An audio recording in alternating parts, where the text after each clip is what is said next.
Shalom, shalom. Que le Seigneur vous bénisse.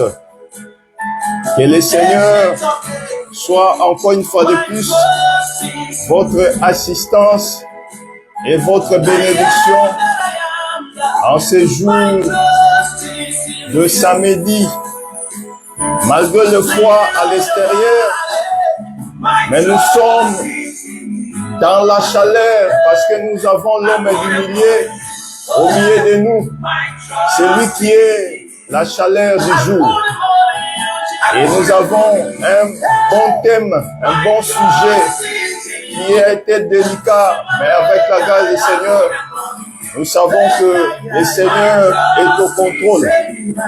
Partagez l'image, partagez l'émission, partagez et invitez encore d'autres personnes afin que nous puissions aussi profiter de la grâce de cet après-midi.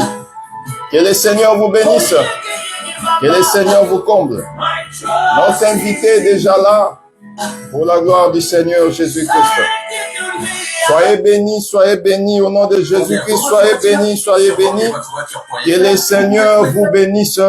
Excusez-nous, ce sont les aléas de la technologie.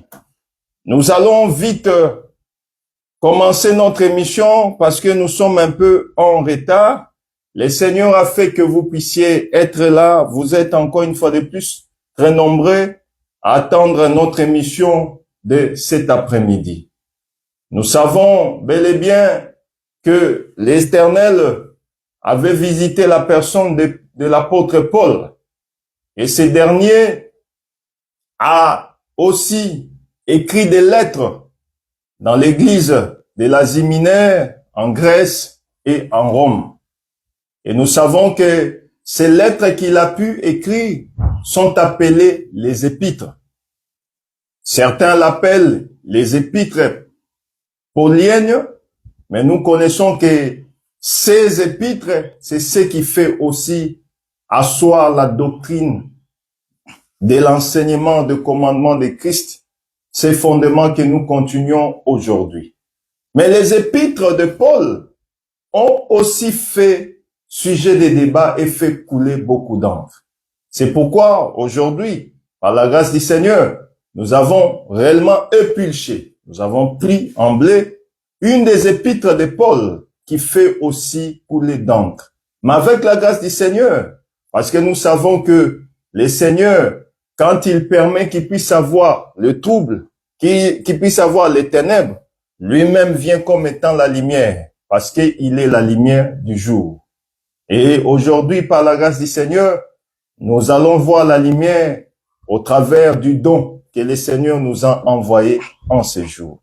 C'est pour cela, je me retourne vers notre invité, qui est la personne du pasteur Christian Etou et de l'ensemble des saints de Saint-Denis. Shalom, mon pasteur. Shalom, mon pasteur Mike. Comment vous allez? Par la grâce de Dieu, ça va.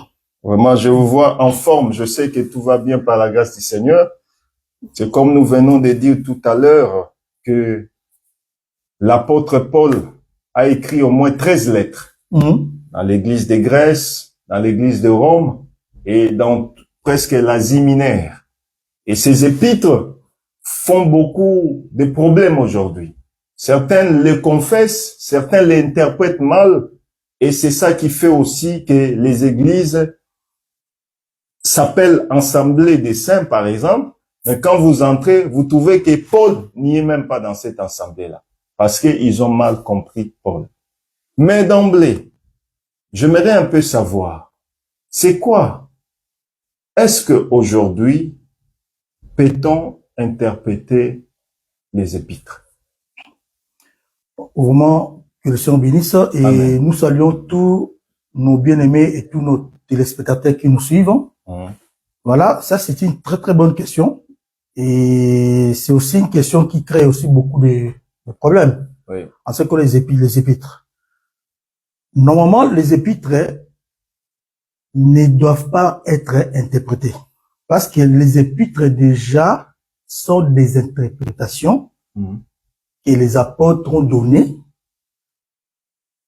ont donné par leur enseignement, parce que au temps des apôtres, il n'y avait pas les 1 Corinthiens, il n'y avait pas les Galates, il n'y avait pas Romains, mais les apôtres avaient que l'ancienne alliance.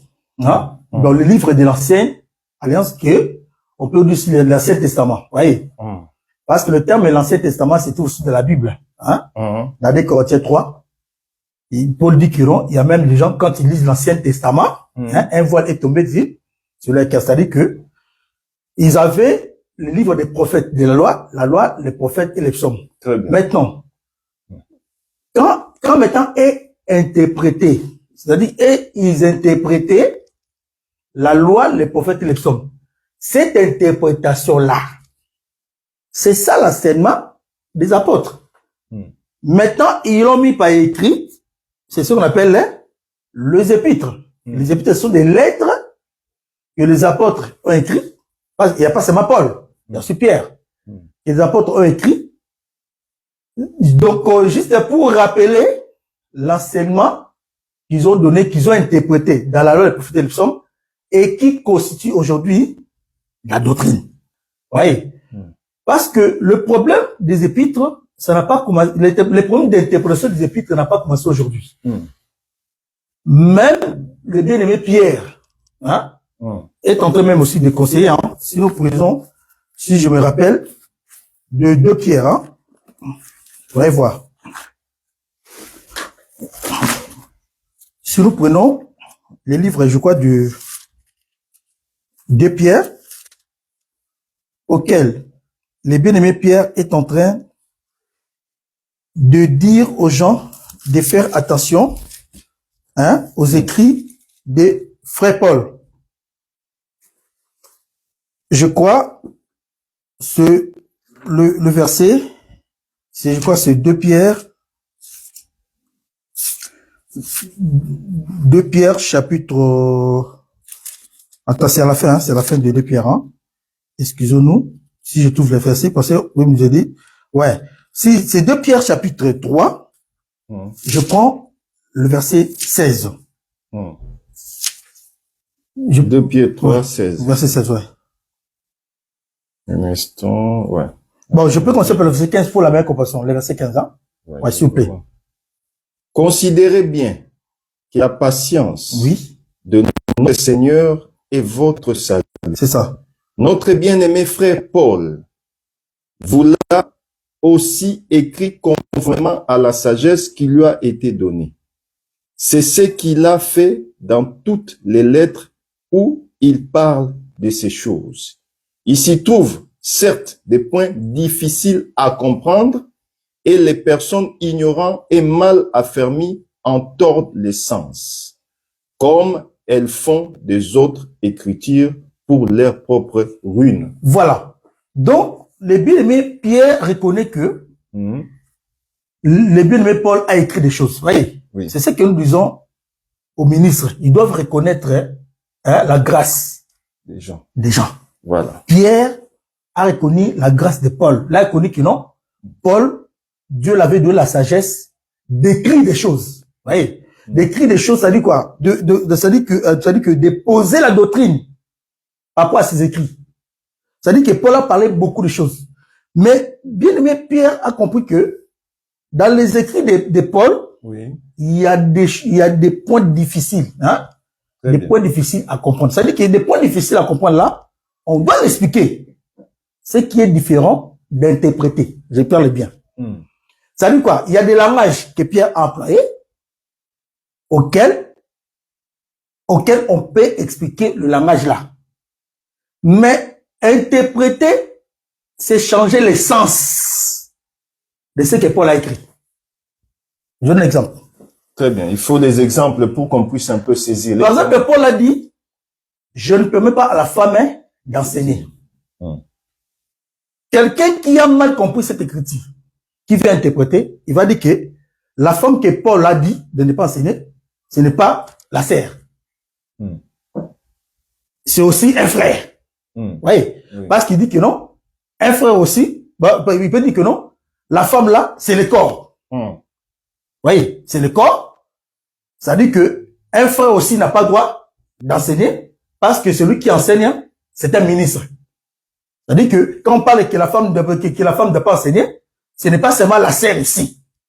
C'est aussi le frère. Voyez? Oui.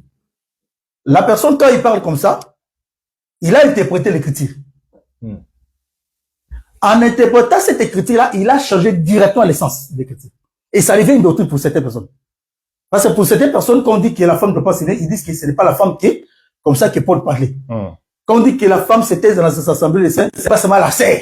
Vous voyez? Oh, même si tu peux expliquer, vous voyez comme je dis. Très bien. Expliquer et interpréter, ça, c'est deux choses différentes. Expliquer le langage, hein? Tu peux prendre cette écriture-là que la femme doit, que la femme se taise dans les assemblées. Tu peux s'expliquer comme un frère. Tu vois? Mais l'essence de cette écriture reste la sœur physique. Est-ce que je peux comprendre? Je vois. Voilà pourquoi, maintenant, pour maintenant comprendre aussi, expliquer, parce que le problème d'expliquer, ce n'est pas que non, tu prends seulement le langage des Paul, tu commences à expliquer, non. Il y a l'explication par rapport à la Bible. Ça dit quoi? Quand Paul dit, je ne permets pas à la femme d'enseigner, c'est ce que nous avons tout à l'heure. Pour savoir expliquer cette écriture et garder l'essence de cette écriture, hein, pour éviter d'interpréter, bien, je parle bien, d'interpréter les épîtres. Il faut aller voir là où Paul a ramassé cette écriture. C'est ça l'évangile que nous enseignons. Très bien, très bien. L'évangile que nous enseignons, c'est le pourquoi, le comment et l'origine. Il faut aller voir là où Paul a ramassé cette écriture. Quand tu vas voir là où Paul avait ramassé, parce qu'il faut savoir ce bien, mais Paul a voyagé. Hein? Beaucoup. Paul a voyagé au ciel. Quand je parle du ciel, il voyage vers le ciel. Parce que dans des côtés, chapitre 12, il dit que, Joël 12, il dit que non, il est allé au 3e ciel. Ça veut dire que, quand Paul est parti, Paul a vu des choses.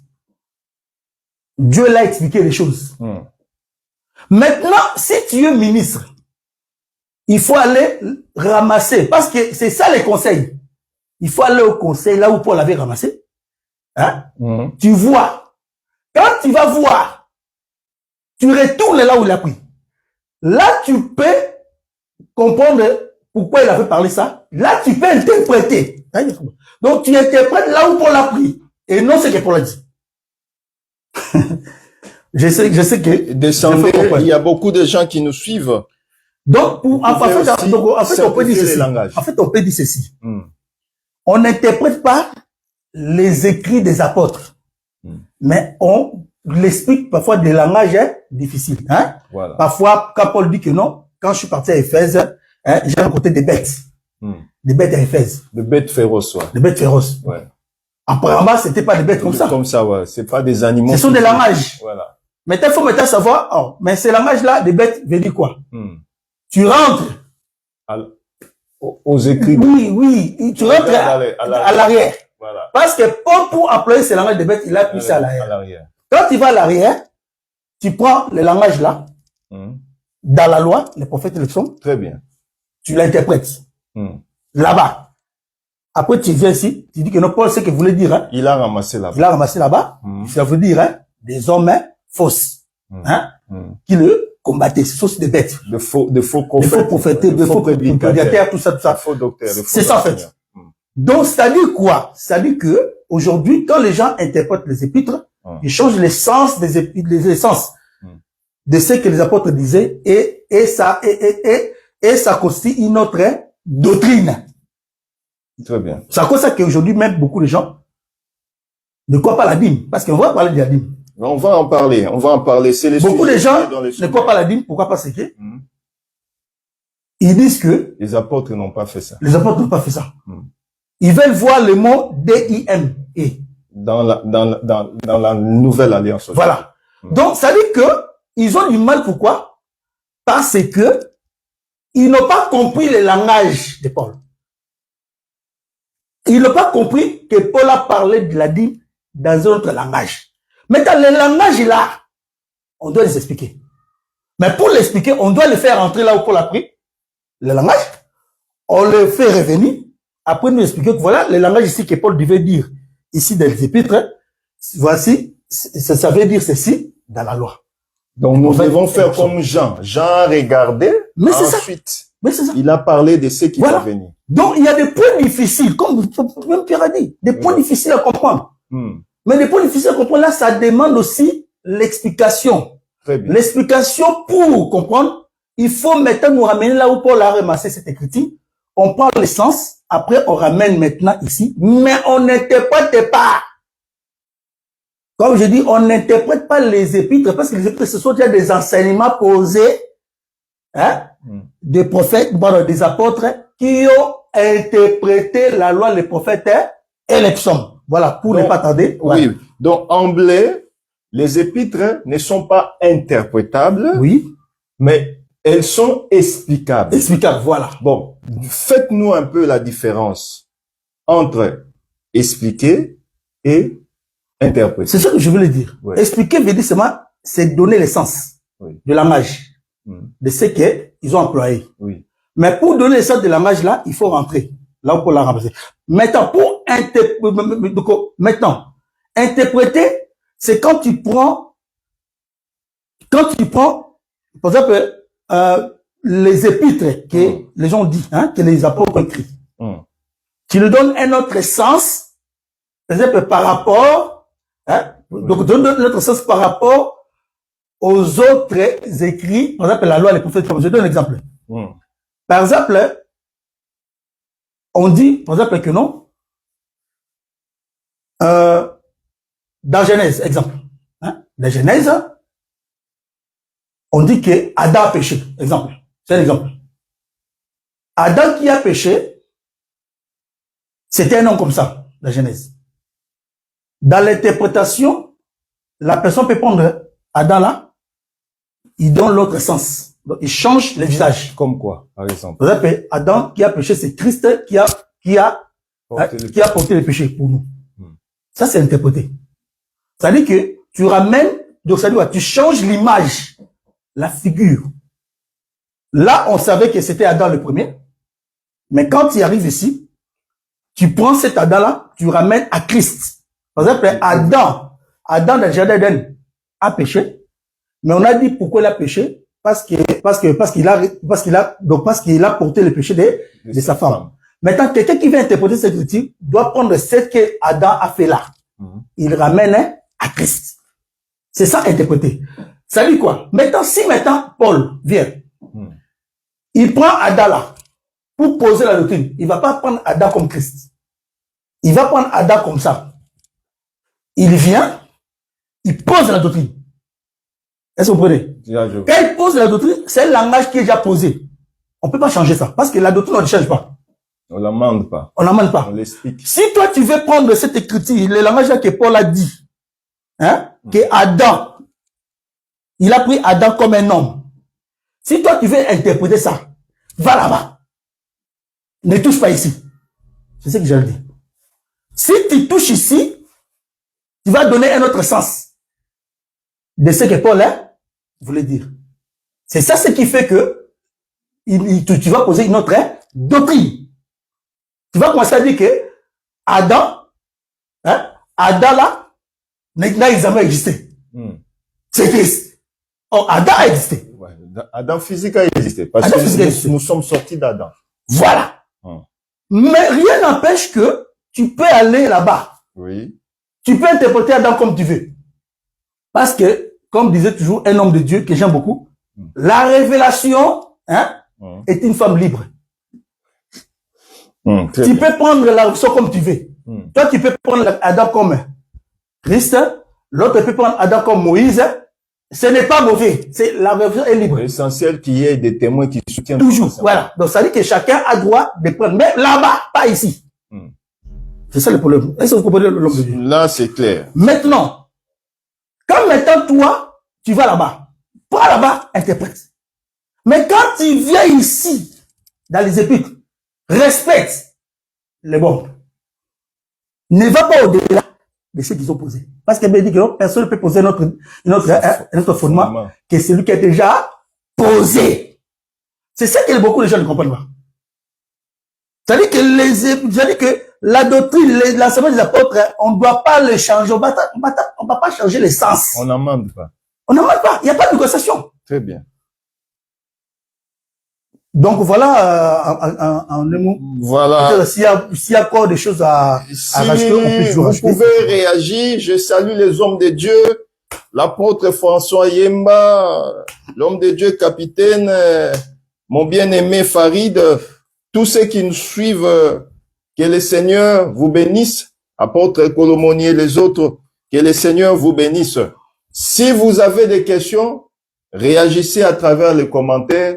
Nous sommes là pour vous. Cette émission est pour vous. Sans plus tarder, mon pasteur, revenons à nos moutons. Nous avons réellement vu que l'écriture de 2 Timothée, par laquelle on dit que la femme, 1 Timothée 2,15, elle sera néanmoins sauvée en devenant mère si elle persévère avec modestie dans la foi, dans la charité et dans la sainteté. On parle de la femme. Et une fille de 16 ans sort de sa maison le matin. Elle arrive en chemin, elle fait l'accident. Elle meurt sans pourtant être mère. Et dites-nous, cette femme-là sera sauvée ou pas? Quand on parle de la femme qui sera sauvée en devenant, la femme qui sera sauvée néanmoins en devenant mère, est-ce que c'est la femme physique ou c'est la femme spirituelle? Expliquez-nous un peu ces portions des épîtres, de l'épître qui fait aussi couler beaucoup d'encre. Voilà. Vraiment en question bénissant. Voilà. Donc, c'est ça le problème maintenant. C'est là où maintenant nous sommes. C'est-à-dire que si les gens ont compris ce que nous venons de voir, ce que nous venons de parler par rapport aux épîtres, ils vont comprendre ils vont comprendre ce que nous allons dire maintenant là. Oui. Bon, par rapport à la réponse de la fille de 16 ans, elle croyait à la parole. Oui. D'accord. On va donner peut-être la réponse en fonction de l'explication que nous allons donner. Oui. Parce que nous avons dit, les épîtres, on doit expliquer pour faire sortir l'essence, ou la pensée que les apôtres voulaient parler. C'est-à-dire, pour expliquer ce langage, on doit aller là où Paul a ramassé. Parce que Paul était un ramasseur. Paul ramassait beaucoup. C'est-à-dire que nous devons voyager, aller là-bas et voir qu'est-ce que Dieu l'a enseigné pour qu'il puisse venir parler ce langage ici. C'est ça. C'est comme ça qu'on enseigne. C'est comme ça qu'on enseigne. Oui. Très bien. C'est-à-dire que parce que si Paul pose la doctrine, donc Paul met les bornes, les limites qu'on ne peut pas dépasser. Oui. Qu'on ne peut pas dépasser. Mais je dis encore, moi je dis ceci, dans les épîtres, on n'interprète pas, on l'explique. Mais, tu peux prendre la pensée de Paul ici, tu ramènes là-bas, tu peux interpréter là-bas. Parce que la femme, là-bas, ça donne beaucoup de sens. Ça donne l'église, ça donne la ville, le ministre, tout ce que vous voulez. Ça dit que la pensée là, on ne rejette pas. Parce que moi, j'ai partagé avec un homme de Dieu très puissant, qui m'a démontré que cette femme, que Paul parlait, c'est l'église. J'ai dit, par rapport à la loi, tu as raison. Mais moi, je vais poser par rapport à la doctrine. Parce que vous savez, les prophètes montent du jour. Vous savez, même si vous montez comment? L'avion, tu peux monter comment? Fin de fait, tu vas descendre. La doctrine, vous savez quoi? La doctrine, c'est l'aéroport. On t'attend toujours, même si tu montes comment? On t'attend là où tu vas descendre. Maintenant, pour comprendre l'essence d'abord de cette écriture, on va d'abord commencer à lire d'abord. Oui. On prend 1 Timothée, chapitre 2. Je peux commencer par le verset 9. Okay. C'est mieux. Jusqu'au verset 15. Je peux lire, hein? Allez-y, s'il vous Amen. plaît. Je lis la parole du Seigneur Jésus-Christ. Amen. Elle dit, je veux aussi que les femmes vêtues d'une manière décente, avec pudeur et modestie, ne séparent ni de tresses, ni d'or, ni de perles, ni d'habits somptueux, mais qu'elles séparent des bonnes œuvres, comme il convient à des femmes qui font profession de servir à Dieu. Oui. Comme il convient à des femmes qui font profession de servir Dieu. On va voir ça. Que la femme écoute l'instruction en silence, avec une entière soumission. Avec une entière soumission. Je ne permets pas à la femme d'enseigner, ni de prendre de l'autorité sur l'homme, mais qu'elle doit demeurer dans le silence. C'est-à-dire, pourquoi j'ai commencé au début, c'est pour voir la pensée. Hein? Qu'est-ce qui a poussé à Paul d'écrire, hein, cette histoire-là? Parce qu'il a commencé à haut. Faut savoir bien lire Paul. Paul a toujours commencé une pensée au début, il finit toujours à la fin. C'est comme ça que si tu comprends Paul, tu n'auras pas de problème par le langage de Paul. Et tu vas éviter les conseils, hein, qu'Abbé Pierre, hein, a dit. Oui. Tu vas pas tordre l'essence. Parce que tordre l'essence, nous avons dit c'est quoi? C'est interpréter. Il dit quoi? Il dit, quand Adam a été formé le premier, Ève ensuite. C'est le problème d'être créé, d'être formé le premier. C'est ça. Et Ève ensuite. C'est important. Retenez ça. Il dit, et ce n'est pas Adam qui a été séduit. Hein? C'est la femme qui séduite. S'est rendue coupable des transgressions. On n'a pas dit que ce n'est pas Adam qui a péché, non. Qui était séduite. Ici, Paul nous ramène avant que l'homme pêche, avant que l'homme soit séduit. D'abord, il accuse d'abord que la femme a été d'abord séduite. Et à cause de cette séduction-là, la séduction-là a mené la femme de transgresser. Est-ce que vous comprenez? Maintenant, à cause de ce langage, Paul maintenant dit, elle sera néanmoins sauvée. Cependant, hein, malgré que elle était séduite, cependant, elle sera néanmoins, mais à une condition. Elle sera néanmoins sauvée en devenant mère. Pas seulement mère, hein. Parce que la question que tu m'as posée, la femme n'a pas eu l'enfant. Elle est morte. Elle a 16 ans. Elle est morte. Mais ça, ce n'est que le début. Mais on a dit si elle persévère. Est-ce qu'elle a, donc, est-ce que, déjà, supposons que non, elle avait un enfant. Est-ce qu'elle avait persévéré? Elle dit, si elle persévère avec modestie, dans la foi, dans la charité et dans la sainteté. Ça veut dire que, à plus devenir mère, hein, elle doit persévérer. Très bien. Elle peut avoir des enfants. Comme on peut dire aujourd'hui que la femme peut avoir des enfants.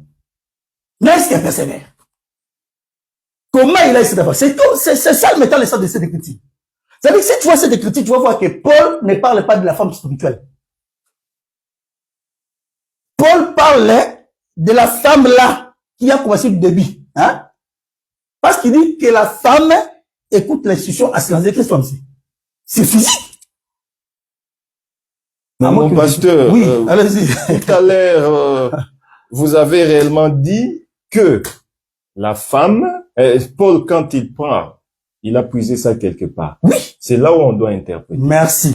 Merci, l'homme de Dieu. Là, maintenant, vous dites que cette femme-là, là, dans votre conception. Non, j'ai anticipé. Vous êtes devant aussi, malgré que je suis journaliste, je suis aussi prédicateur. Amen, amen, amen. Donc, il n'y a pas seulement moi qui vous suis, excusez-moi, mais nous vous suivons, nous sommes nombreux. Il y a aussi d'autres prédicateurs que je vois, le docteur Condé, Nzouzi qui vous suit.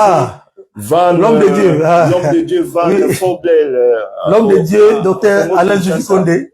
Qui vous suit aussi. Je vous salue. Donc, il y a le monde entier qui vous suit. Amen. Et l'enseignement que nous donnons peut avoir des répercussions si nous enseignons mal, parce que les prédicateurs seront sévèrement jugés. Amen. Alors, j'aimerais que vous mettiez chaque chose à sa place pour que nous puissions réellement recevoir la bénédiction. Merci beaucoup, l'homme de Dieu.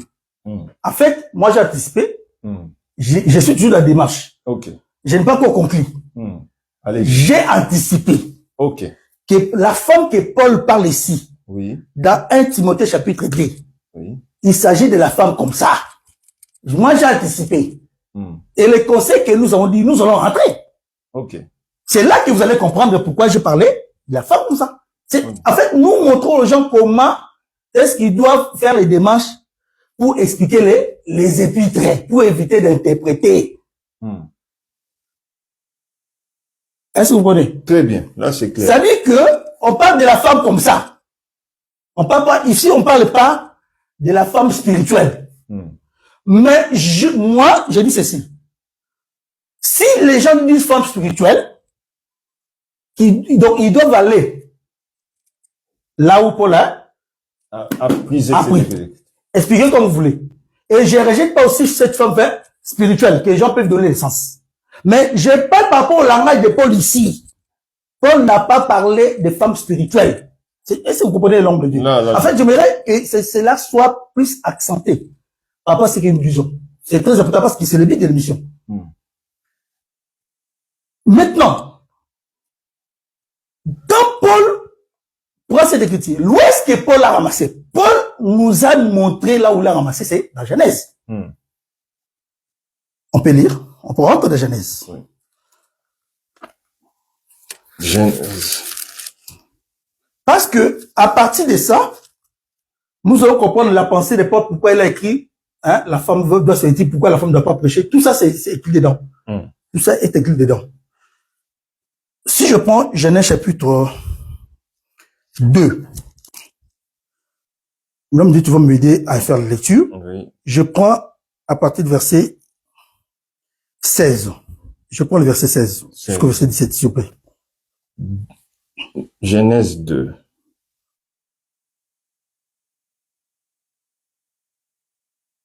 Ok. L'Éternel Dieu donna cet ordre à l'homme. Tu pourras manger de tous les arbres du jardin, mais tu ne mangeras pas de l'arbre de la connaissance du bien et du mal, car les jours où tu en mangeras, tu mourras. Ouais, c'est bon. C'est bon. Ok. J'ai pris cette écriture pour commencer, hein, pour commencer, en fait, notre exposé. Oui. Vous allez voir ici, dans Genèse. On n'est pas là pour expliquer Genèse, tout ça. Il y a des docteurs, des prophètes pour ça. Nous, on est Autriche, hein. Nous, on marche par terre. Hein? Donc, nous rappelons seulement la doctrine. Voilà. Donc, vous allez voir ici, Dieu donne l'ordre à l'homme.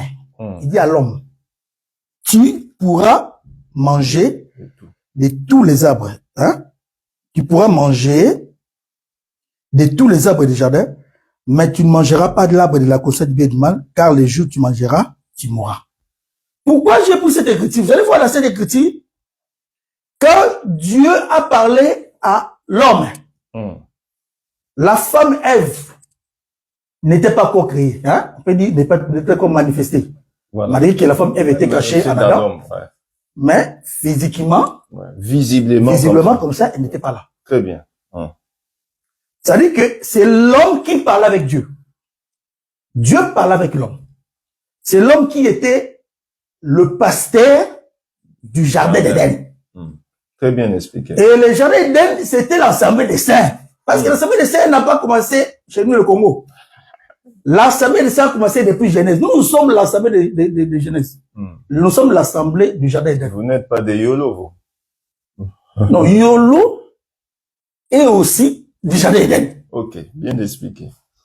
Ça dit quoi? Ça dit que notre église n'a pas commencé à YOLO. Voilà. Notre église a commencé depuis les jardins d'Éden. Ça dit que tous les prophètes de la Bible priaient dans l'assemblée des saints. Ça dit que dans notre assemblée, ça dit que dans notre assemblée, il y a tous les prophètes qui viennent se réunir avec nous. Vous allez voir même David, hein, a dit que Dieu est terrible dans l'assemblée des saints. Ça dit que l'église où David priait, c'était l'assemblée des saints. Et dans l'assemblée des saints, la Bible même dit que non, même les méchants, hein, ne résisteront pas dans l'assemblée des saints. C'est-à-dire que c'est une prophétie. C'est-à-dire que l'Assemblée des saints n'a pas commencé avec nous. Là, a commencé depuis là-bas. C'est-à-dire que c'est depuis là-bas qu'il y avait l'enseignement. Vous voyez pourquoi les apôtres, pour tirer les enseignements, ils devaient aller aussi là-bas. Dans leur Assemblée des saints. Dans leur origine. Pour répéter, oui. C'est comme nous aussi. Nous aussi, nous répétons. Parce que ce que Paul a enseigné, il n'est pas le premier à enseigner. Oui. Ce que nous enseignons aussi, nous ne sommes pas les premiers à enseigner. Tous nous répétons. Ni les derniers. Le vrai, oui, ni les derniers, amen. Nous répétons le vrai ministre qui était depuis le jardin d'Éden, c'est Dieu lui-même. Très bien. Donc Dieu lui-même a commencé à enseigner. Adam. Vous voyez? Dieu a commencé à enseigner Adam. Dieu a commencé à parler avec Adam. Mais on voit quand Dieu parle avec Adam, la femme n'était pas co-créée. Est-ce que vous comprenez? Ouais, et arranger un peu. La femme n'était pas encore manifestée. Créée. Ouais, ouais. C'est la même chose. C'est juste le langage. Ok. Quand on dit créer, quand on dit créer, veut dire, hein, veut dire que on peut difformer, hein. Ok. Bon, pour les autres. Pour les mots, hein. Parce que nous, on n'est pas pour les disputes des mots. Voilà. Voilà. Ça dit que n'était pas encore formé. Voilà. Maintenant, Dieu parlait avec Adam. C'est ce qu'on a vu. À un moment donné, Dieu a compris que il n'était pas bon que l'homme soit seul. Moi, je parle de l'homme comme ça pour montrer ce que Paul a écrit. Sans interpréter l'homme physique. Non, on explique.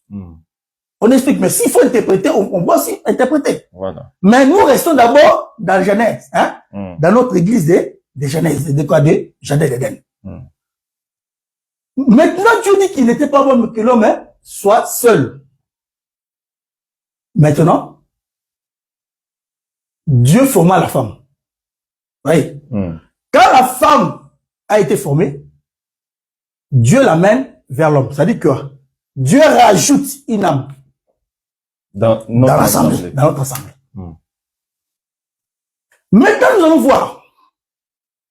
Pour que Ève puisse connaître les choses, c'est qui devait l'enseigner? C'est son mari? C'est Adam. C'est là que Paul a commencé à puiser que si la femme veut s'instruire sur quelque chose, qui demande à son mari. Qui demande à son mari, à la maison. La maison, c'est Éden. Oui. Très bien. On peut dire aussi à la maison, c'est Éden. Ouais. Il y a aussi beaucoup de sens. Ça dit quoi? Ça dit que c'est là que nous comprenons que Ève devait écouter l'enseignement de l'homme pour qu'elle soit protégée, hein, par l'homme, pour qu'elle soit pas exposée à la séduction. Elle devait écouter son mari. Pour qu'elle soit pas exposée à la mort, elle devait écouter son mari. C'est-à-dire que c'est l'homme qui a enseigné à la femme, ça, c'est la membre. Ça, c'est, voilà. Lui, c'est le lion. La femme devait dire, hein, Amen. Sans ajouter. Sans ajouter. C'est-à-dire que c'est l'homme qui a appris à la femme. Les ABC du jardin. Les ABC du jardin, les ABC du chemin de la création. Et la femme devait être soumise. Et la femme n'avait pas l'autorité. Oui, pour commencer à ramasser. La femme devait écouter l'instruction en silence. Là, c'est Dieu qui commence à donner à Paul l'enquête. Parce que tout ce qui était fait dans le jardin d'Éden, il y avait quelque chose qui était passé. Il fallait que Dieu donne l'enquête à Paul. Parce que Paul était allé au 3e siècle. Dieu ramène Paul, commence à expliquer Paul tout ce qui s'est fait dans le jardin d'Éden. Dieu commence à expliquer Paul. Voilà, la femme écoutée. Maintenant, nous continuons. Genèse chapitre 3. Parce que j'aime être bref, hein. Pour que. Parce que l'émission, c'est les temps, l'émission, c'est. Si nous prenons Genèse chapitre 3. Oui, quel verset? La conversation de la femme avec le serpent, on peut dire verset 3, à partir du verset 1. Chapitre 3. Le serpent était le plus risé de tous les animaux des champs. Jusqu'au verset que l'Éternel Dieu avait fait. Il dit à la femme, qu'a-t-il réellement dit? Vous ne mangerez pas de tous les arbres du jardin? La femme répondit au serpent, nous mangeons du fruit des arbres du jardin, mais quant au fruit de l'arbre qui est au milieu du jardin, Dieu a dit, vous n'en mangerez point et vous n'y toucherez point de peur que vous mouriez. Voilà, possibilité là. Hein? À la maison, les gens peuvent continuer. Écoutez maintenant. Maintenant, arrivé ici, on voit aussi les serpents. Hein? Oui. On a compris que dans l'assemblée de Jardin Eden, il n'y avait pas seulement Adam, il n'y avait pas seulement Ève, il y avait aussi les animaux. Et parmi les animaux, les serpents aussi étaient là. Oui. C'est pour dire seulement que dans l'assemblée des saints, il y a aussi les méchants. Les méchants sont là. Il y a aussi les hommes, parce que il y a des hommes animaux, hein, peut donner aussi beaucoup de sens. Il y a aussi les serpents. Les serpents, c'est une race de vipères. Il y en a, le méchant. Maintenant, comment est-ce que le serpent était au courant que Dieu avait dit? C'est que le serpent avait écouté l'enseignement. Maintenant, le serpent était conscient que la femme n'était pas là. Quand Dieu enseignait cet enseignement, la femme n'était pas encore formée. Oui. Qu'est-ce qu'il faut? Il est allé, parce qu'il savait que si je prends cet enseignement, je ramène vers l'homme, l'homme va me dire arrière de moi, Satan. Parce que l'homme écoutait Dieu. L'homme avait le discernement, savait que l'homme savait la voix de Dieu. Si le serpent lui dit de manger, l'homme va résister. Ça veut dire que le serpent n'aura pas fait entrer son enseignement. Le serpent savait que la femme n'était pas là quand Dieu parlait, quand Dieu enseignait cet enseignement. Voilà pourquoi il est allé vers la femme. Écoute bien la question. Dieu a-t-il réellement dit? Oui. Est-ce que toi, tu étais là quand Dieu parlait? Comme s'il me dit, est-ce que Dieu m'avait parlé? Dieu a-t-il réellement dit, est-ce que Dieu m'avait parlé? Dis-moi un peu. Est-ce que toi, tu étais là quand Dieu parlait? Hein? Ça crée des doutes. C'est la femme qui répète l'enseignement. Non, Dieu a dit. Hein? Dieu a-t-il vraiment dit? Vous pouvez manger. Hein? Il dit quoi? Dieu a-t-il vraiment dit? Vous ne mangerez pas de tous les arbres du jardin. Alors Dieu avait dit de ne pas manger Dieu avait dit de manger tous les arbres du jardin. Sauf seulement un seul arbre. Mais le serpent lui change. Il tourne le sens. Vous voyez comment on tourne le sens? Comment on interprète? C'est ça. Ça veut dire que Dieu a parlé de ne pas manger un seul arbre. Le serpent vient mettre tous les arbres. La femme a bien répondu. Parce que la femme a dit non. Dieu a dit de ne pas seulement manger un arbre. Hein? Voilà. Hein? La femme répondit au serpent, nous mangeons du fruit des arbres du jardin, hein, de tous les arbres. Mais quant au fruit de l'arbre qui est au milieu du jardin, voyez, la femme a bien répondu. Mais le problème, l'erreur que la femme a fait, c'est que la femme ne maîtrisait pas vraiment l'enseignement. Il fallait que la femme, quand le serpent avait posé la question, il fallait que la femme dise au serpent, cette question-là, tu vas poser à Marie. Il fallait toujours que la femme puisse ramener le serpent vers l'homme. La femme a pris le devant. La femme s'est exposée. Vous voyez? Ah, c'est là maintenant que la séduction est entrée. Et bien aimé, quand la femme a mangé le fruit, écoutez, la Bible dit que les yeux étaient ouverts, n'est-ce pas? Jésus était ouvert. Ça veut dire que la femme avait reçu un autre enseignement qui est celui qui a été prêché dans le jardin d'Éden. Dans l'enseignement que Dieu avait enseigné, Dieu avait dit quoi? Vous ne pouvez pas manger. Mais quand la femme reçoit l'enseignement du diable, elle va enseigner quoi? On doit manger. Il y avait des enseignements. La femme était devenue prédicatrice. Parce qu'elle a amené un autre... La femme était devenue maintenant prédicatrice. La femme pouvait enseigner maintenant. Et non, il faut manger. L'autre veut dire non, il y avait le débat. C'est ça. Il y a un autre enseignement qui est entré parce que la femme était exposée. Et ce qui a fait que quand maintenant la femme commence à enseigner, parce que la femme a mangé, elle a commencé à enseigner. Même il avait dit que non, Dieu même a condamné l'homme. Puisque tu as écouté la voix de ta femme, ça dit que la femme avait enseigné. La femme avait pris l'autorité de l'homme. Et ce qui a amené la mort. Est-ce que vous comprenez? Voilà. Mais c'est à cause de cela que Paul, quand il a compris, Dieu l'a montré la quête. Paul a compris, ah bon? C'est-à-dire, si nous sommes dans cette situation, l'humanité, c'est parce que la femme avait pris les vivants. Elle s'était exposée. Elle avait enseigné. Est-ce que vous comprenez? Maintenant, quand Paul descend,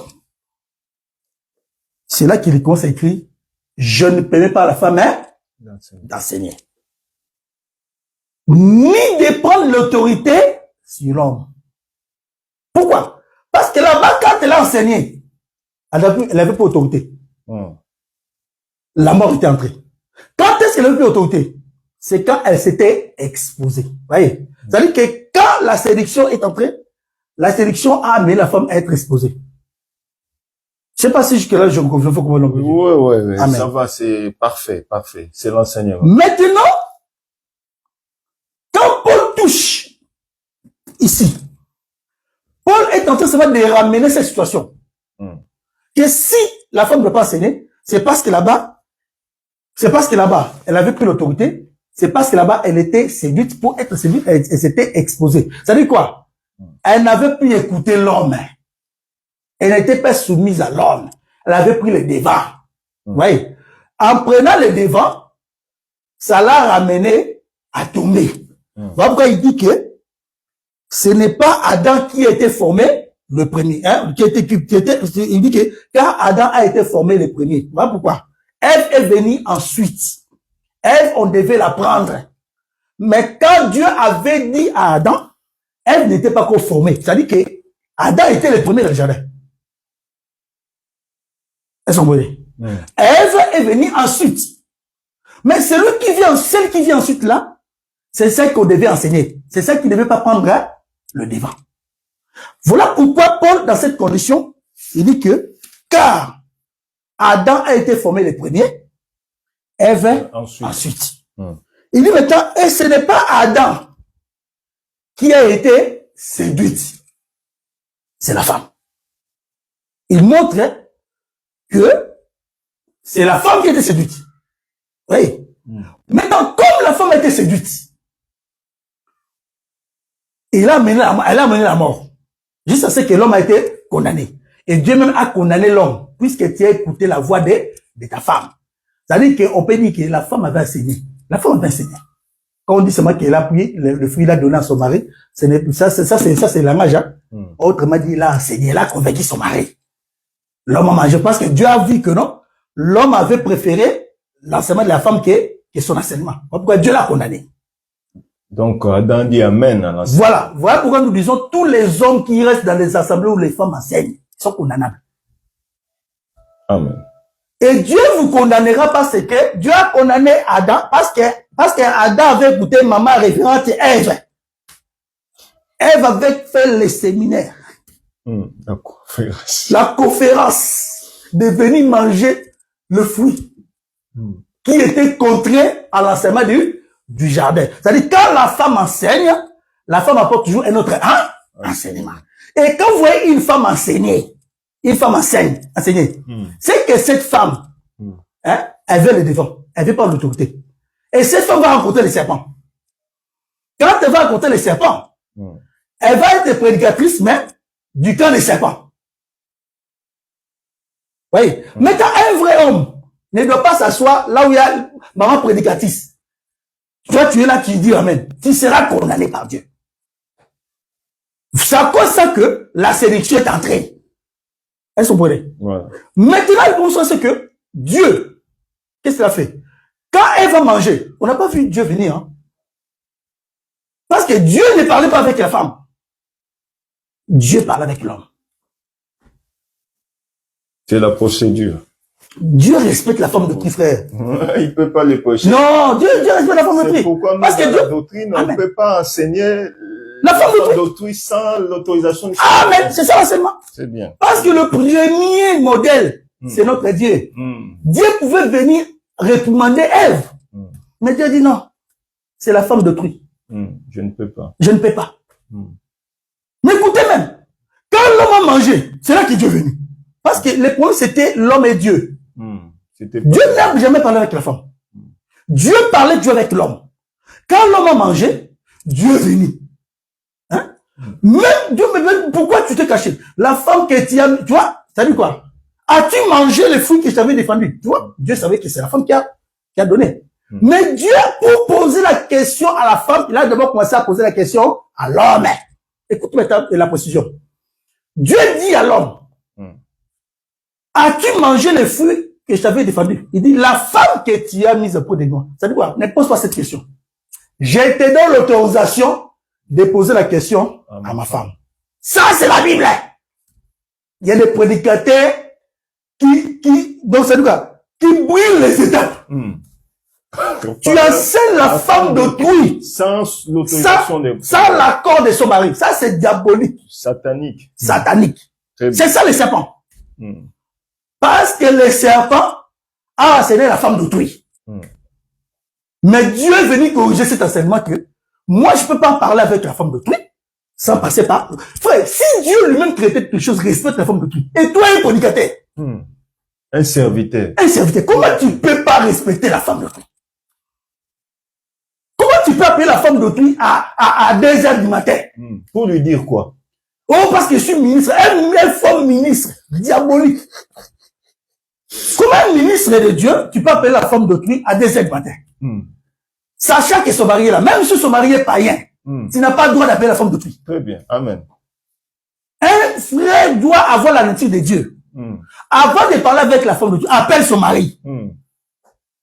Est-ce que tu me permets? Amen. C'est l'homme qui va donner accès. Parle avec ma femme. Mais il y a des serviteurs qui parlent avec les femmes. C'est pour ça qu'il y a beaucoup de troubles. Ils créent beaucoup de troubles dans les mariages d'autrui. Et Dieu vous jugera. Très bien. Parce que ça c'est pour le deuxième témoignage. Dieu est parti chez Abraham. Dieu parlait. Avec, ouais, Sarah était à côté. Sarah était à côté. Abraham. À cette époque, à l'année prochaine, Sarah aura un fils. Sarah arrive.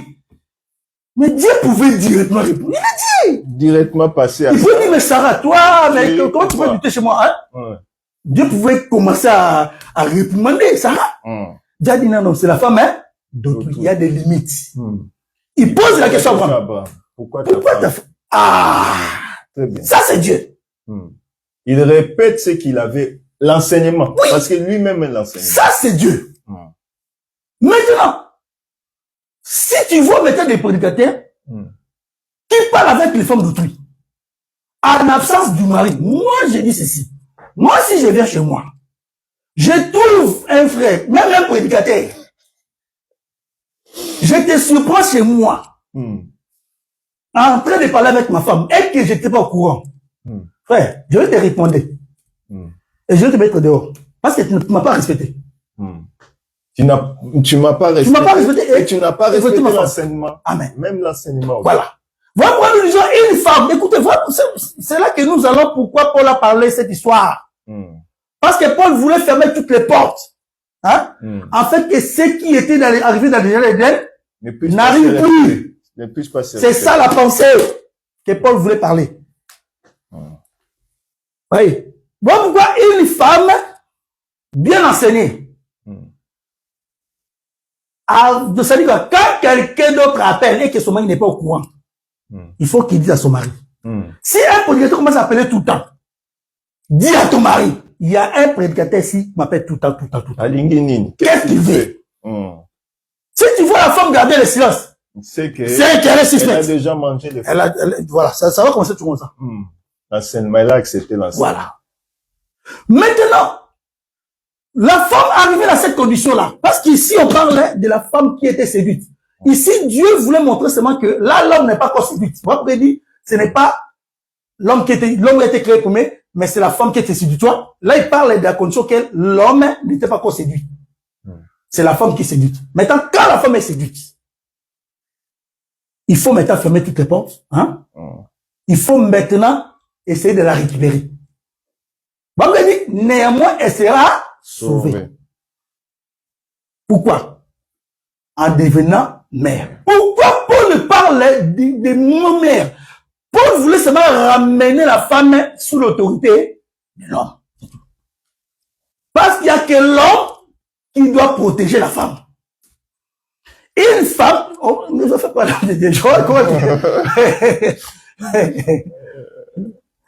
je sais pas si les gens comprennent. Ouais, ils comprennent. Amen. Les réactions sont positives. Donc. Amen. Gloire à Dieu. Que le Seigneur soit béni. Que le Seigneur bénisse tous nos bien-aimés qui nous suivent. Amen. Et surtout, l'homme de Dieu, le docteur Alain Souzikonde. Hein? Lui, c'est mon père. Je l'aime beaucoup. Et le bien-aimé Van Flaubert, que le Seigneur bénisse. Voilà. Donc, c'est là maintenant que Paul ramène la femme sous l'autorité de l'homme. Parce que la femme sera sauvée dans l'homme. Vous voulez savoir dire que pour que la femme soit sauvée, la femme doit rentrer sous l'autorité de l'homme. Quand il parle des mots mais, on voulait seulement dire que si la femme rentre sous l'autorité de l'homme, ça dit que la femme aura des enfants. Parce que pour que la femme ait des enfants, faut qu'il soit marié. Oui. Faut qu'elle soit mariée. Ça dit que, c'est ça. Il faut qu'elle soit mariée d'abord. Maintenant qu'elle sera mariée d'abord dans le Seigneur. Ça dit quoi, c'est ça. Ça dit que la femme, d'abord croire à l'évangile. Et après avoir cru à l'évangile, elle doit se marier dans le Seigneur. Quand elle se marie dans le Seigneur, elle est sous l'autorité de son mari. Et ce qui fait qu'elle est mariée. Et en étant mariée, elle doit avoir les enfants. Là, oui, il n'y a pas de problème. J'aime ça parce que quand nous parlons de ça, nous ouvrons aussi pour qu'il y ait des questions. Nous répondons facilement pour que ce soit clair. Oui, l'homme de Dieu. Une femme stérile. Parce que là, vous parlez qu'elle est mariée dans des seigneurs. Ouais. Elle doit avoir les enfants. Oui. Dieu, nous savons que Dieu peut permettre que vous n'ayez pas des enfants, mais vous êtes mariés. Et il vous a pas donné des enfants. Bon, une femme stérile. Ouais. Est-ce qu'elle sera sauvée ou pas? Oui, bien sûr, elle sera sauvée. Mais le problème, c'est que les gens comprennent mal. Ici, on a dit, la femme, elle sera sauvée en devenant mère. On n'est pas limité là. Si elle persévère, ça veut dire que la femme peut être mère, mais si elle persévère pas, elle sera pas sauvée. C'est le problème de l'enseignement. Oui. Donc, ça veut dire que quand on parle seulement mère, on voulait seulement dire que la femme est liée à l'homme. Oui. Est liée à l'homme. Mais je vais répondre à la question, ne vous faites pas. Étant liée à l'homme, on verra qu'elle a des enfants. Pourquoi les enfants?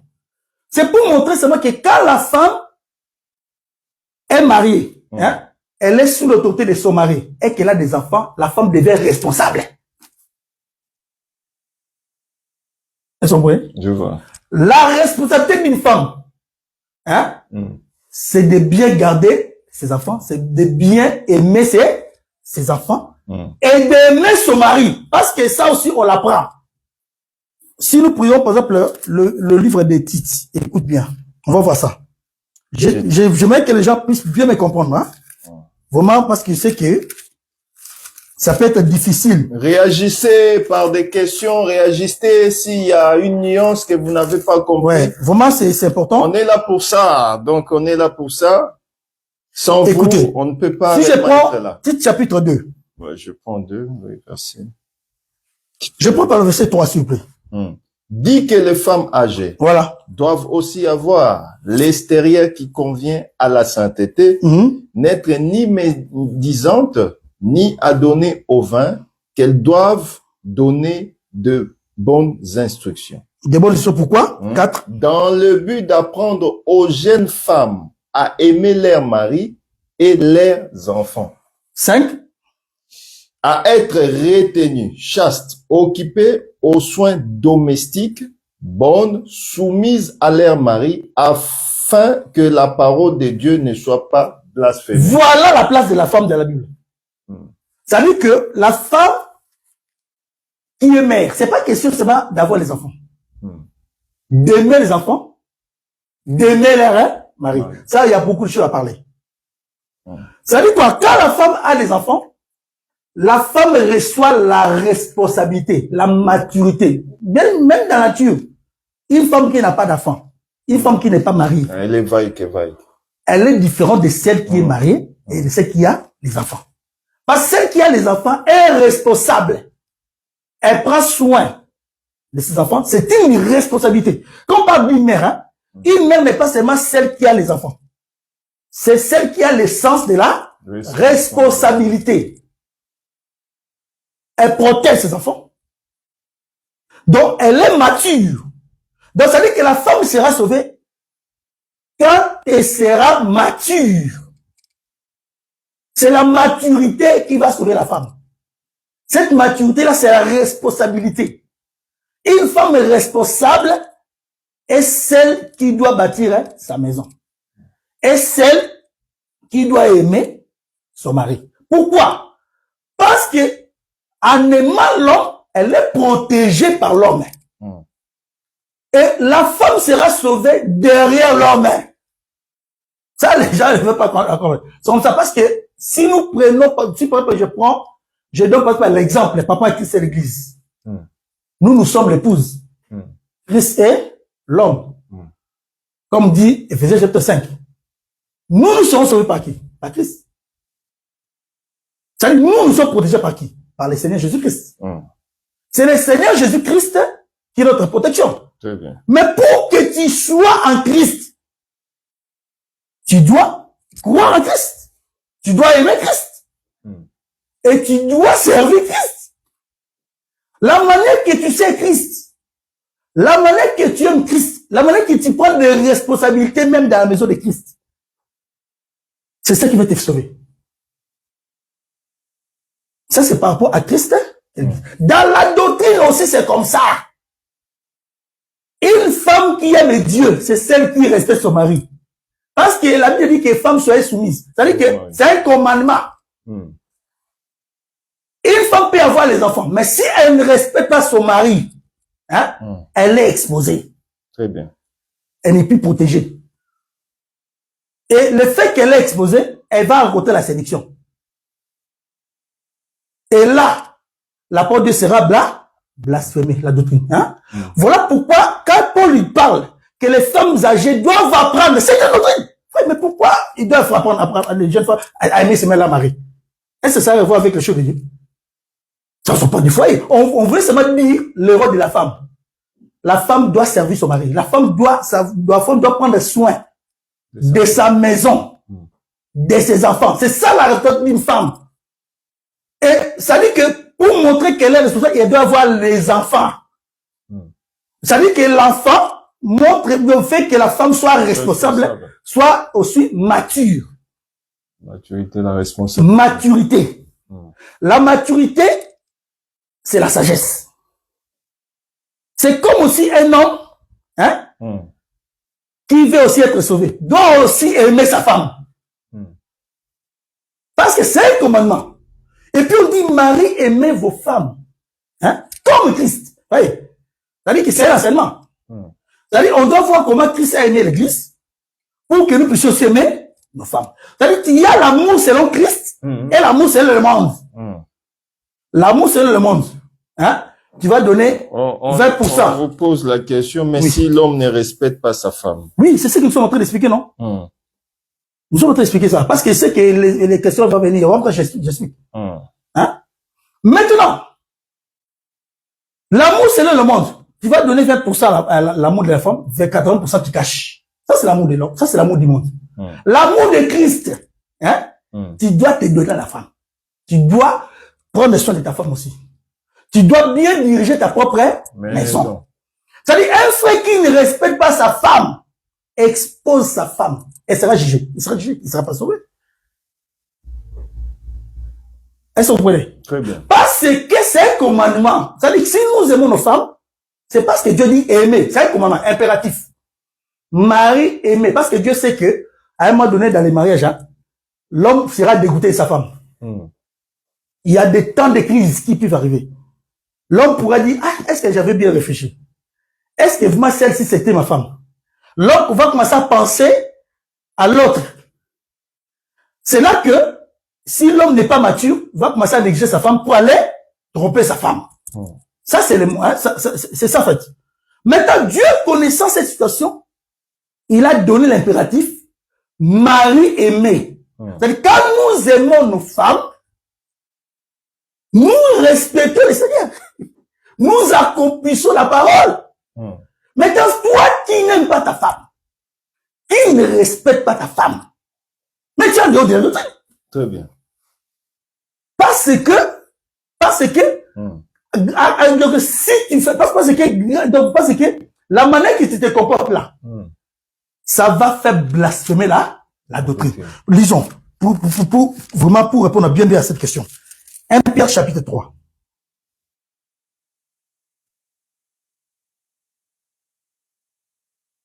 Là, jusqu'à là, c'est bon. Là, c'est bon. Après, on va rajouter encore les autres éléments pour enlever cette équivoque. 1 Pierre chapitre 3. Oui. Là, maintenant, bon, pour gagner temps, prenez le verset 7 pour répondre à la question. Marie, montrez à votre tour de la sagesse dans vos rapports avec vos femmes, comme avec un sexe plus faible. Honorez-les comme devant aussi hériter avec vous de la grâce de la vie. Qu'il en soit ainsi. Enfin? Afin que rien ne vienne faire obstacle à vos prières. Ah! Ça dit un homme, hein? Qui n'honore pas sa femme, hein? Qui ne respecte pas sa femme, il fait obstacle à sa prière. C'est-à-dire, il est dehors. S'il continue comme ça, il va arrêter l'enfer. Beaucoup des hommes vont éviter l'enfer à cause de ça. Est-ce que vous comprenez? Voilà pourquoi c'est un commandement. Ce n'est pas quelque chose qu'on te demande. Non, Dieu te dit, Marie, aimez. Impératif. C'est un commandement du Seigneur. Aimez vos femmes. On dit femmes, soyez soumises. Ça dit quoi? L'homme a l'erreur. Ça veut dire que même à la maison, nous servons tous les Seigneurs. Voilà pourquoi nous, on ne sait pas seulement à l'église. On pose la question. À la maison aussi, nous servons les Seigneurs. Oui, vas-y. La question, que pensez-vous de la violence conjugale? Mais la violence conjugale est diabolique. Mais ça, c'est pas une question même que nous pouvons acclamer. La violence conjugale est diabolique. Un frère ne doit pas violer sa femme, quand même. Hein? Tabasser. Oui. Ça, donc, on s'est dit que, oui. Ici, hein, nous sommes des humains. Si quand nous enseignons cet enseignement, on n'enseigne pas pour les autres seulement, mais pour nous. Hein? C'est-à-dire que je peux aussi être parmi les gens qui pouvaient être violents. Je peux aussi me trouver dans cette situation. Qui pouvaient être violents, taper ma femme. Mais nous condamnons ça, parce que la parole de Dieu ne veut pas ça. Et d'abord, nous disons ceci. Un frère aussi qui arrive à taper sa femme n'est pas encore arrivé à la maturité. Donc, le mariage appartient aux matures. On voulait seulement dire que, pour que tu nous considères, le mariage fait partie aussi de ton, et ça dit que le mariage peut aussi t'aider à être sauvé. Le mariage. C'est-à-dire, un frère qui est marié, et une sœur qui est mariée dans les Seigneurs, quand Paul dit que non, on doit se marier dans les Seigneurs, c'est à cause de ça. C'est pour ne pas perdre le salut. Parce que, si on se marie dans les Seigneurs, on se marie pour les Seigneurs. Qu'est-ce dit l'Écriture? Si nous vivons pour le Seigneur. On se marie pour le Seigneur. On se marie pour aider ma femme à entrer, à avoir un jour le Seigneur Jésus. La femme aussi doit t'aider à voir un jour le Seigneur Jésus. C'est-à-dire, le mariage, c'est la quantité de servir le Seigneur. Voilà pourquoi, dans les mariages, l'homme doit savoir une chose que non. Face à la femme est un sexe le plus, on dit pas c'est faible, hein. Faible encore c'est fort.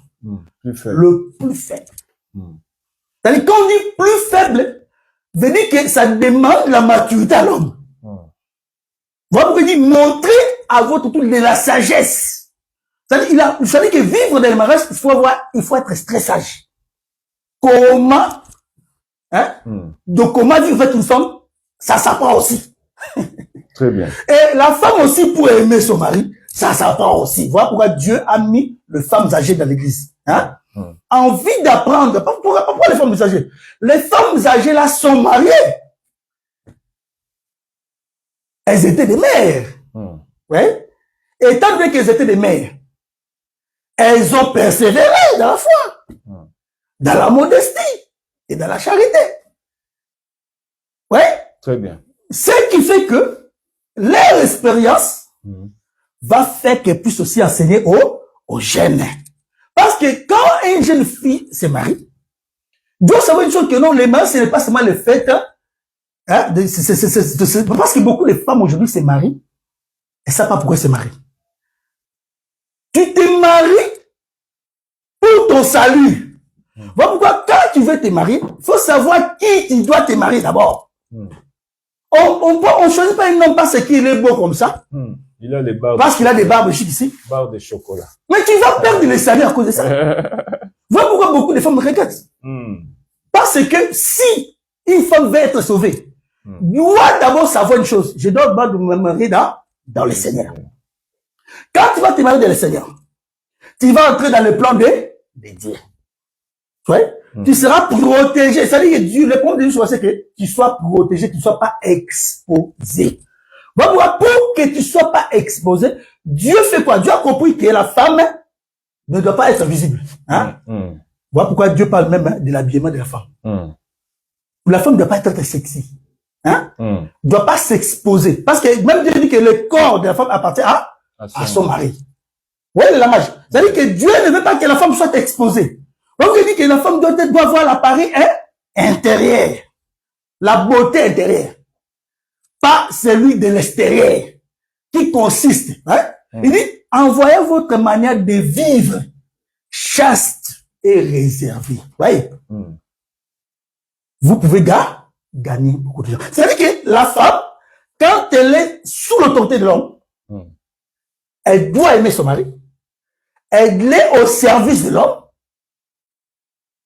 Ce qui fait que elle devient responsable. Elle va prendre soin de la maison. Vous voyez? Maintenant, quand je parle de mère, je vais encore toucher sur quelque chose de très important. Répondant à une petite question. Oui, vas-y. On demande si le mariage est-elle obligatoire? Est-ce que nous sommes pas en train de parler on n'est pas en train de parler sur le mariage? Mais nous disons que le mariage n'est pas, donc c'est pas aussi quelque chose de tout le monde. Oui, Paul. Paul n'était pas marié. Voilà. Ça veut dire que le mariage, il faut être appelé. Il faut être appelé à savoir. Pourquoi nous allons se répondre par rapport à ça aussi? Oui. Hein? On en parlera, Parce que les femmes qui ne sont pas mariées, elles se seront sauvées ou pas? Je réponds d'abord à la question. Ouais. Bon, pour que la femme qui n'est pas mariée soit sauvée, prenons 1 Corinthiens chapitre 7. Hein? Comme ça, on répond vite fait. On va bientôt chuter, on a débordé. Ouais, il y a tellement de choses. Oui, il y a beaucoup de choses. 1 Corinthiens. 1 Corinthiens chapitre 7, hein? 1 Corinthiens 7. Ouais. On commence par quel verset? 1 Corinthiens chapitre 7. Je prends partie de verset 32. Non, verset 34, c'est mieux. 34. 34. Un instant. Non, excusez-moi, l'homme de Dieu. Commençons par le verset 32. Verset 34. Or, je voudrais que vous fussiez sans inquiétude. Celui qui n'est pas marié s'inquiète des choses du Seigneur, de moyens de plaire au Seigneur. Ah, voilà. Et celui qui est marié s'inquiète des choses du monde, des moyens de plaire à sa femme. À sa femme, hein? Oui. Continue, s'il vous plaît. Il y a de même une différence entre la femme et la vierge. Celle qui n'est pas mariée s'inquiète des choses du Seigneur afin d'être sainte de corps et d'esprit. Et celle qui est mariée s'inquiète des choses du monde, des moyens de plaire à son mari. Voilà. Est-ce que vous comprenez? Ouais. Ça veut dire que le salut est conditionnel. Hein? Pour celle qui n'est pas mariée, elle s'inquiète des choses du Seigneur. Elle s'occupe des choses du Seigneur. Afin d'être sainte de corps et d'esprit. Donc, elle doit persévérer dans l'enseignement. Est-ce que vous comprenez? Très bien. Ça veut dire que le fait qu'elle n'est pas mariée, elle n'est pas mère, elle n'a pas d'enfant, mais elle doit persévérer. Est-ce que vous comprenez? Très bien. En persévérant, elle se quête des choses du Seigneur, elle sert le Seigneur. Donc, la fois passée, on m'a dit que la femme peut aussi servir le Seigneur. Ouais? La femme sert le Seigneur dans plusieurs domaines. Elle doit servir le Seigneur dans la prière. Elle doit servir le Seigneur dans plusieurs dons. Celle qui n'est pas mariée, Paul avait dit. Maintenant, celle qui est mariée, parce que si Paul dit, elle fera ça, Paul parle de la femme qui est mariée. Hein? Parce qu'il parle de l'homme et la femme d'un jardin. Il parle de l'homme et la femme du jardin. Parce que l'homme, Adam, et Ève, la femme. Voilà. Ils étaient mariés. Voilà. C'est-à-dire qu'il parle surtout, il donne tous l'accent à ceux qui sont mariés. Oui. Ça dit quoi? Ça dit celle qui est mariée, au lieu de s'occuper des choses du Seigneur, Paul dit non, occupe-toi des choses du monde pour des moyens de plaire à ton mari. Ça dit quand tu plais à ton mari, tu plais au Seigneur. Comme l'homme aussi. Ça dit qu'une femme ne doit pas dire qu'écoutez, moi je vais à l'église, mais je n'ai pas préparé pour mon mari. Dieu n'écoute pas ta prière. Avant d'aller à l'église, hein, occupe-toi d'abord de ton mari et de tes enfants. Prends soin d'abord de ton mari et de tes enfants. Quand tout est bon, va à l'église. Voyez. Quand maintenant toi, tu ne t'occupes pas de tes enfants, ni de ton mari, tu négliges ton mari, mais tu vas à l'église. Alléluia. Dieu n'écoute pas cette prière. Mon pasteur, les temps nous est parti. On doit répondre à la dernière question. Vous voyez donc, en fait, la pensée n'est pas encore finie, mais voilà. Y a pas on aura à continuer. Voilà. Vous êtes là, faites une conclusion, ensuite on va répondre à la question. Répondez à la question. La sœur pose, est-ce que les deux doivent avoir la même foi? Oui. Parce que, il y a une seule foi. Il doit avoir le même enseignement. Donc, on se marie pour être une seule chair, c'est l'enseignement. Quand on dit l'homme quittera son père et sa mère et s'attachera sa femme et devient une seule chair. Une seule chair, là, ce n'est pas le corps. C'est l'enseignement, c'est la parole faite chair. Ça veut dire que pour qu'il y ait l'harmonie, pour que vous puissiez avoir l'espérance du salut, hein, il faut se marier dans le même enseignement. Il faut se marier dans la famille. Il faut se marier dans la même maison. C'est-à-dire qu'il faut que le père d'Adam et le père Ève aient le même père.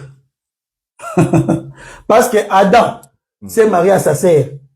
C'est-à-dire que la sœur doit se marier au frère et le frère doit se marier à la sœur. C'est-à-dire qu'il faut qu'il y ait la même foi. C'est ça même le sens du mariage. Mon pasteur, le temps nous est vraiment imparti. Faites la conclusion par rapport à la chose. Donnez-nous l'idée maîtresse, conclure, ensuite nous allons finir notre... Voilà. Donc, jusque-là, on a juste touché la femme devenant mère. On explique comme la responsabilité que la femme doit avoir. Parce que quand on dit mère, parce qu'il y a des mères, tu peux avoir les enfants, mais tu ne peux pas prendre soin de ces enfants-là. Hein? Tu n'es pas responsable. Il y a des mères irresponsables. Mais ce que Dieu dit dans l'Écriture, c'est la femme. Donc, c'est-à-dire, quand elle est mère, autrement dit, elle est liée à l'homme. Elle aime son mari, parce que la femme doit aimer son mari. Il y a des femmes qui n'aiment pas leur mari. Elles ne seront pas sauvées. Il y a des femmes qui ont eu des enfants avec l'homme qui n'aime pas. Ça, c'est ça l'écriture. Ils ne seront pas sauvées. Ça, on va continuer ça. C'est là qu'on dit que non, il y a des femmes qui se marient à cause du papier.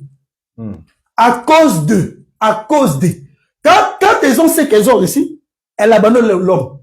Maintenant, cette condition de cette femme, parce que la femme se marie une seule fois dans sa vie. On va voir tout ça aussi. Deuxièmement, on a d'abord commencé à expliquer d'abord les problèmes des épîtres. On a vu que les épîtres, on peut l'expliquer, mais on ne peut pas les interpréter. Pour expliquer même le langage flou de l'épître, nous devons aller chercher, comme nous avons fait des démarches. Là où Paul avait parlé, là où Paul avait ramassé, il est critique, tu prends ces langages-là, tu comprends là-bas, tu interprètes, après tu viens maintenant donner l'essence de ce que Paul voulait dire. Quand tu interprètes les épîtres, tu changes l'essence de la doctrine. Et là, autrement, c'est comme si tu poses une autre doctrine. Voilà. Maintenant, on a expliqué aussi que, par rapport à l'écriture de 1 Timothée chapitre 2, que Paul est en train de dire, je veux que les femmes se vêtissent, tout ça, on a expliqué pourquoi Paul a écrit cette écriture pour arriver, cette épître pour arriver juste à ce qu'il dit que la femme sera sauvée en devenant mère. On a compris que nous devons retourner là où Paul avait ramassé. On a expliqué que depuis le jardin d'Éden, Dieu n'a jamais parlé avec la femme, Dieu parlait toujours avec l'homme. Et à cause de cela que, quand la femme est venue, c'est l'homme qui devait apprendre la femme. C'est-à-dire que depuis le jardin d'Éden, la femme n'enseignait pas. C'était l'homme qui enseignait. C'est-à-dire que quand on dit la femme ne peut pas enseigner, c'est l'enseignant qui vient depuis le jardin d'Éden. La femme écoutait le sujet en silence. Mais à un moment donné, quand la femme n'écoute pas bien l'enseignement, c'est-à-dire que quand la femme n'écoute plus son mari, elle est exposée. En étant exposée, elle montre qu'elle n'est plus protégée par l'homme. C'est ce que la traduction doit venir. C'est là maintenant nous avons compris que c'est là où Paul maintenant, pour protéger maintenant la femme, elle ramène la femme dans l'homme. Pour ramener la femme dans l'homme, pour montrer que la femme est dans l'homme, il y a les enfants. Et quand la femme est dans l'homme, la femme prend le sens de la responsabilité. Mais cette femme qui prend le sens de la responsabilité, c'est celle qui aime l'homme et les enfants. Parce que dans la doctrine, la femme doit aimer l'homme et les enfants. Mais pour qu'elle arrive à ça, parce que tu sais, aimer l'homme et les enfants, on l'apprend. Ce n'est pas quelque chose de naturel. Il y a des femmes qui croient qu'elle dit, non, on l'apprend. Voilà pourquoi on a mis des jeunes femmes, des femmes âgées dans l'église, pour apprendre aux jeunes sœurs, comment aimer leur mari, aimer leurs enfants, et comment prendre soin, domicile de la maison. C'est-à-dire que la mission d'une femme, pour qu'elle soit sauvée, elle doit s'intégrer dans l'homme. Autrement dit quoi? Elle doit servir l'homme. Maintenant, c'est ce qui fait qu'elle deviendra responsable. Quand elle est responsable, elle va bien s'occuper de ses enfants, parce que les enfants sont liés à la femme de sa maison. Voyez. Maintenant, on dit aussi, il faut qu'elle persévère aussi dans la modestie. Ça veut dire que tu peux avoir les enfants, tu es là aussi, tu respectes ton mari, mais si tu ne persévères pas dans la modestie, ça c'est un problème. Ton habillement, c'est la modestie. C'est là que nous disons que non, tu peux avoir une femme qui respecte son mari, qui gère bien sa maison. Mais elle, la modestie ne dit rien. Elle a un problème. Parce qu'on dit, la modestie, elle doit persévérer dans la foi. Elle doit être notre sœur. Est-ce que tu comprends? Très bien. En fait, nous allons continuer, parce que vu le temps, il y a beaucoup de choses. Il y a beaucoup de choses. Je crois qu'avec la portion que Dieu nous a donnée, on essaie un peu d'expliquer. Voilà pourquoi on doit enseigner les femmes, parce que aujourd'hui, si une femme n'est pas bien enseignée, c'est qui crée aujourd'hui beaucoup de désordres dans le monde. Oui. Donc la femme doit savoir une chose que non, elle a une grande mission à accomplir. Et Dieu, pour épargner les femmes, elle doit toujours être sous l'autorité.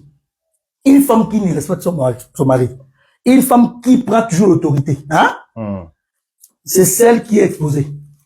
Elle va rencontrer les serpents. Bon, pour chuter, juste la dernière question qu'on nous pose par le bien-aimé Farid.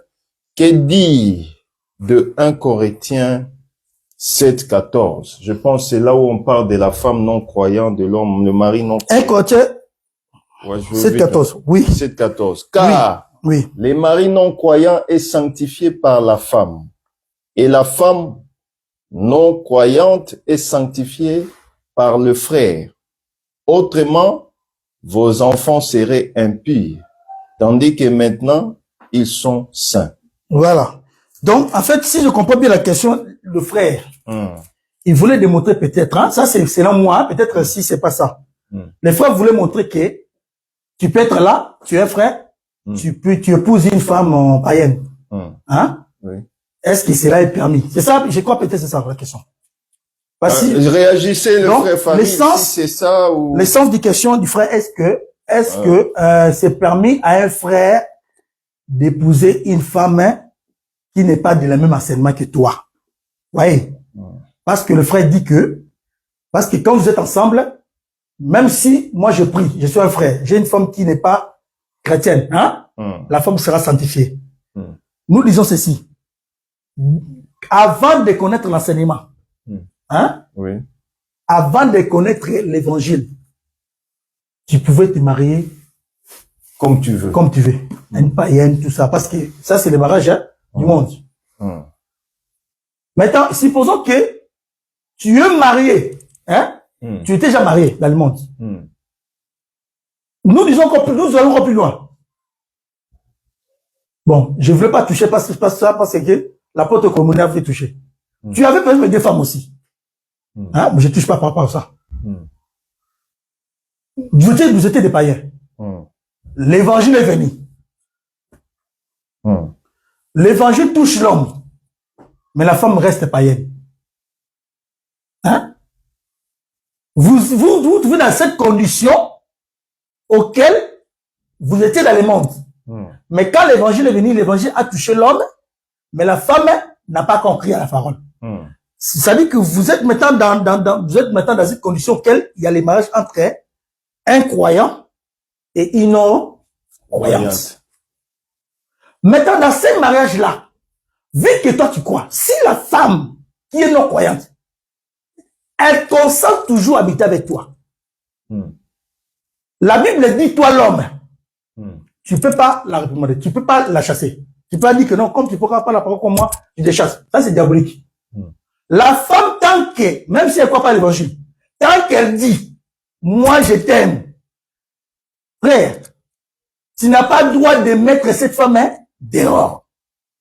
Parce que Dieu voit peut-être que là, il y a une espérance à cette femme-là.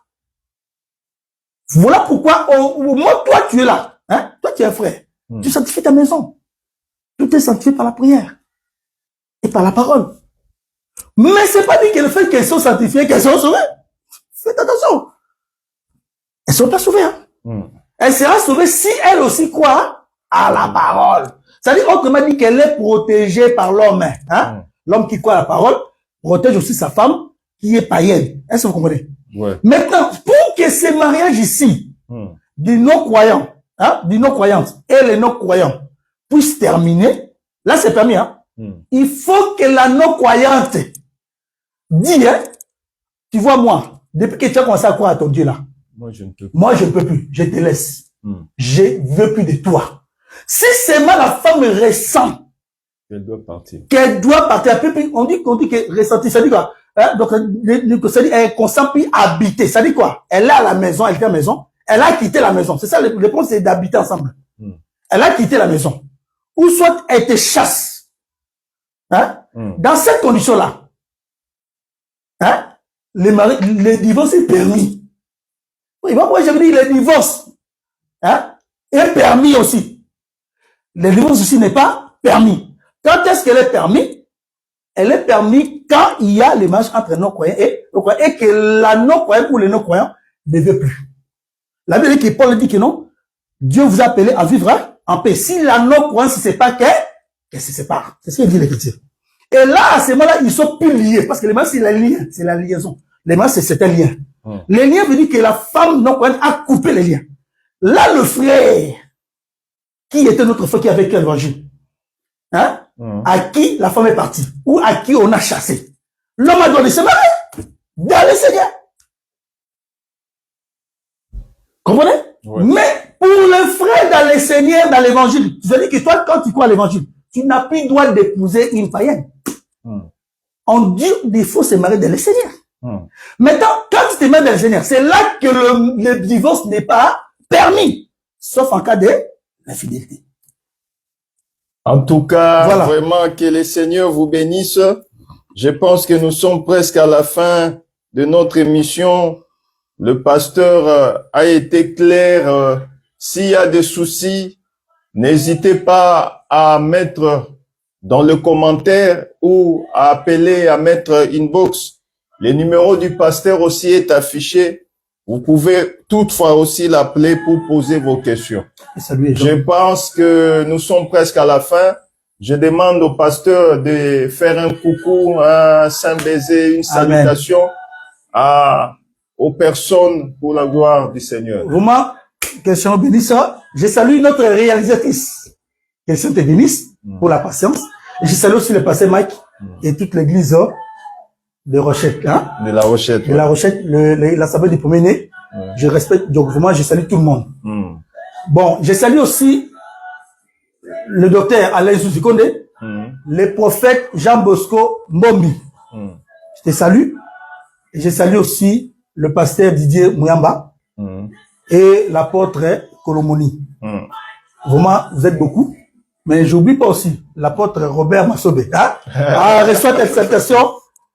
Vraiment, il y a beaucoup de gens auxquels aujourd'hui peut-être on n'a pas la possibilité de saluer. Peut-être la prochaine fois que je nous bénisse. Que le Seigneur vous bénisse. À nous revoir le mercredi. On va continuer et avec le pasteur les samedis pour la gloire du Seigneur. Que le Seigneur vous bénisse. Shalom, shalom, shalom, shalom, shalom, shalom. Shalom à vous, shalom.